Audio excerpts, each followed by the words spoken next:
On n'est plus sur l'usine du siècle dernier. L'industrie, c'est vraiment plus un gros mot.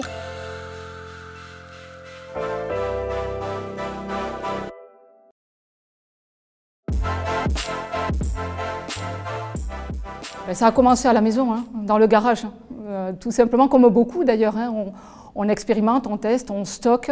En quelque sorte, je l'ai assimilé aussi à une étude de marché. Recherche, développement, étude de marché en parallèle avant d'aller plus loin, avant de concrétiser. La R&D est arrivée dans une deuxième phase. Au tout début, c'était plutôt la phase test, la phase d'expérimentation. Mais en revanche, une fois qu'on a mis en place, structuré un peu le process, là, oui, on peut faire intervenir de la recherche et développement pour aller peut-être améliorer, trouver de l'innovation sur une machine, trouver de l'innovation sur un produit fini.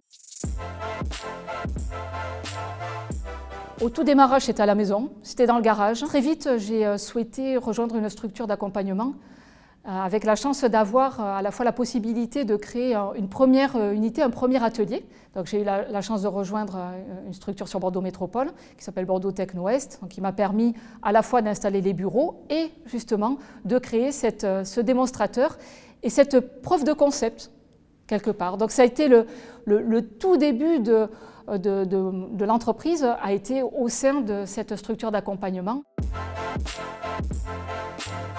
Pôle emploi est un de mes premiers partenaires, hein. D'ailleurs si on va par là, hein, en termes de financement.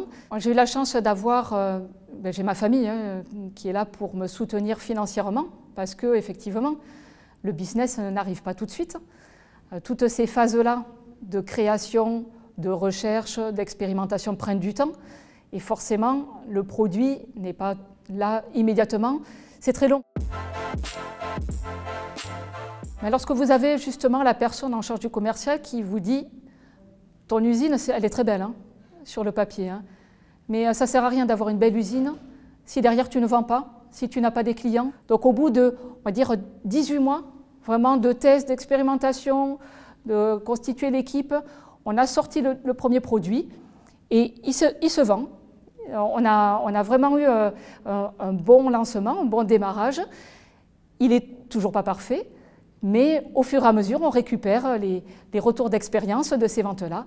On va peaufiner ce produit, on va élargir notre offre et on va avancer comme ça, mais il faut bien se dire qu'on n'aura jamais la solution parfaite.